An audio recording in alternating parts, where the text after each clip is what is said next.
Hi, joining me today for Eye on the Arts are my friend Melissa Washburn and my new friend Hannah Hammond-Hagman. Thank you. Did I say that right? You did. You did good. awesome. Thank Hannah you. Hammond-Hagman. Well done. And these two artists are both involved with community-supported art in Valparaiso, based in Valparaiso, but more global than just Valparaiso. Of course. Yeah. So community-supported art is. I was surprised to learn that you just started it, Melissa, in 2015. Yes. Because I've been talking, whenever I go around talking about the arts in Northwest Indiana, one of the positive things I talk about is CSA, or community-supported art. And it seems like I've been talking about it for longer than 2015, but It seems longer to us, too. apparently I'm so redundant and boring. But anyway, so CSA is based on community-supported agriculture. Correct.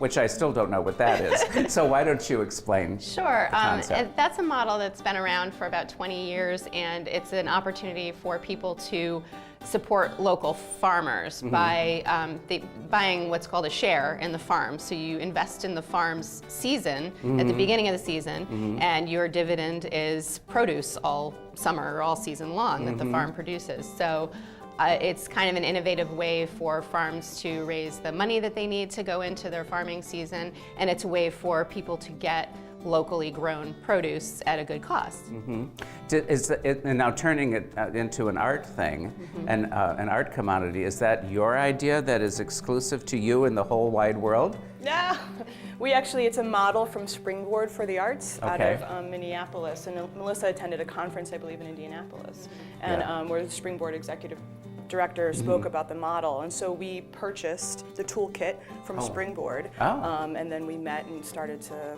conspire to put it together locally. Springboard is kind of an community arts incubator out of Minneapolis, and they launched this model in Minneapolis on a much bigger scale, but they help local organizations and communities kind of scale it to their community and their arts community. And so they did a little consulting with us to kind of scale it for the Valparaiso area.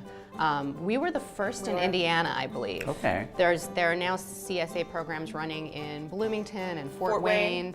But they have been launched in communities across the country in the last few years. So I know you have a couple of goals, one for artists and one for community. Why don't you talk about that a little bit? Yeah, well, for artists, we wanted to be able to have resources for artists at all levels of their career to kind of make new work. A lot of people think about buying work hanging in a gallery from an artist, but we thought, well, why not give artists a little money up front to go create something new and try something new and advance their career. So it's a little bit different model from the sort of gallery sales. And for the community, it's a way for people to find out how many artists are living and working in this community. We didn't have a great arts infrastructure in Valparaiso when we started this, and we wanted a way for artists to meet each other and for the community to learn a little bit more about the diversity of artists that live and work and create here. And the program creates an accessibility to the artists, right? So we host a series of meet and greet events, we have a series of opening receptions for preview exhibits, and it's a chance for the new collectors, right, to kind of meet the artists and kind of talk to them about their in-process work, and you have that connection between collector, purchaser, and artist that I think doesn't exist. It's an important connection. It's really important. It's really important. And with the price of a share, it's a really affordable way for people How to much get a is a little share? sampler. Right now we're running on $175, and that's for 6 to 8 pieces of local art. Original, local That art. seems really inexpensive to Indeed. me. I mean, you can spend $175,000 on a painting, on a single painting. Well, I mean, if you're in that league. Right. And a lot but- of people aren't. A lot of people are interested in local art, but Right. maybe aren't ready to invest that But kind it of wouldn't money. be so. unusual for a painting to cost $1,750. So to receive X number of pieces for just $175 seems like a real bargain to me. It is. And they are all small works. Yeah. You're not going to get an 8-foot painting, but and we have artists that make different types of art too. Absolutely. So photography, printmaking. We had a poet one season who did a limited edition chapbook for our shareholders. So it's a variety of different types of work too. Yeah, that's so interesting. And then what is the time span from the time you sell the shares to the time that the harvest The harvest, indeed. occurs?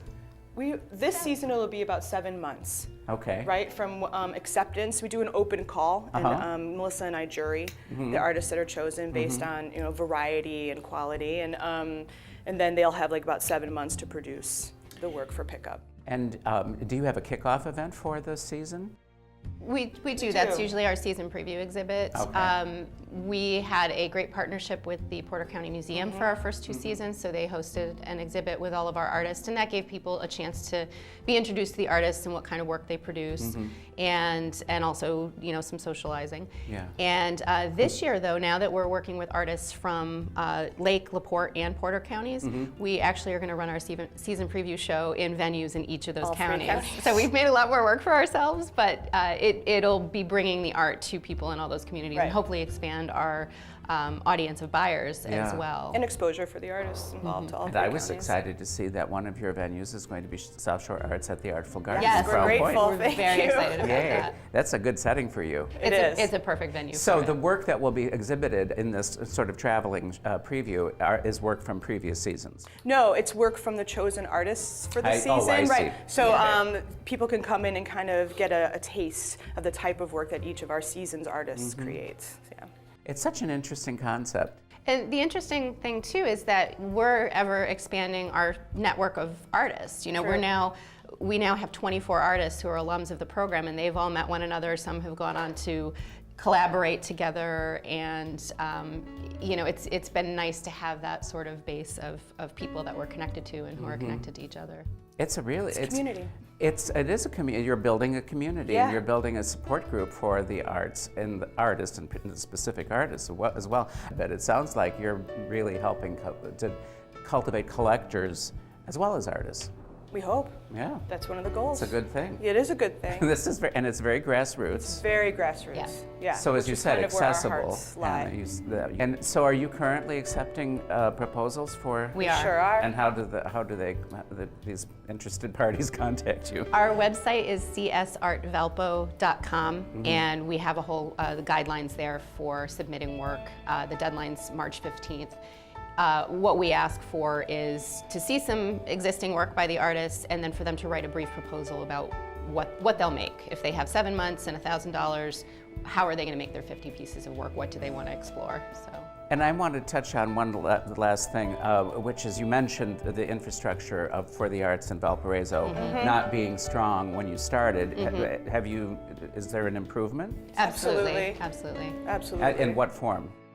Well, I think part of it is through the partnerships that we have forged, but also we have the city backing events like the Valparaiso pop-up that happens in July. There's been a move by the city to create a creative council, and so I think there's a recognition by the community that these kinds of things need to happen. And to build some capacity. Yeah.